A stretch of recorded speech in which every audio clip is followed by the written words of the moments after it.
What did you think of Urban Meyer, Mike Vrabel handshake at the end of the game? Oh, I was livid. I was livid. Your players are looking at you to be a leader as a coach. It's not just X's and O's. And the way he handled that situation, Mike Vrabel is a very classy guy. He deserves a lot more respect than what Urban Meyer showed him. This is not college. You're not coaching a bunch of college kids. You're dealing with multimillionaire athletes. You're dealing with coaches that have won, that have had a great deal of success. So the arrogance needs to go. And he has to understand that his players are looking at him, and nobody respects that. Nobody respects that. I didn't respect that. You look at man in his eye and you shake his hand when he kicks your butt.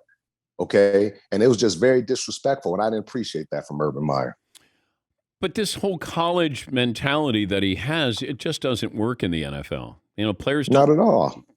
They Not don't. at all, Dan. It's that arrogance, man. And in the NFL, you got to understand, you're dealing with a lot of rich dudes in that locker room. So when you walk in that locker room, nobody gives a crap about what you've done in college. You got to earn your respect in the National Football League. You got to put time in. You got to treat those guys like adults, like men. You can't come up in there and, think you're Mr. This and Mr. That. No, it doesn't work like that. You have to prove yourself. Bill Belichick had to prove himself each and every week to that team. And he does that.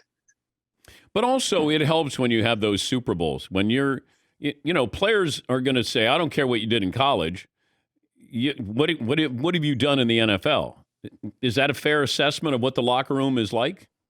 Absolutely. And that's why I say that's proven that you belong, as our coach in the National Football League. Can you do what you did in college? Can you replicate that success on the national football level?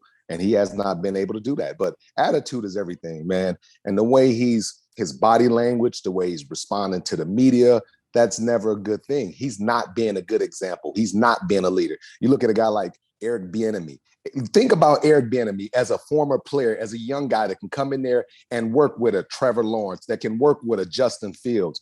That's a guy. If I own a team, I'm looking at, okay, how can I help build my program? How can I help build my young quarterback? I'm going to hire a young guy that's worked with Patrick Mahomes, that can come in directly and influence our locker room in a positive way. And that guy's Eric Bieniemy. It's not Urban Meyer.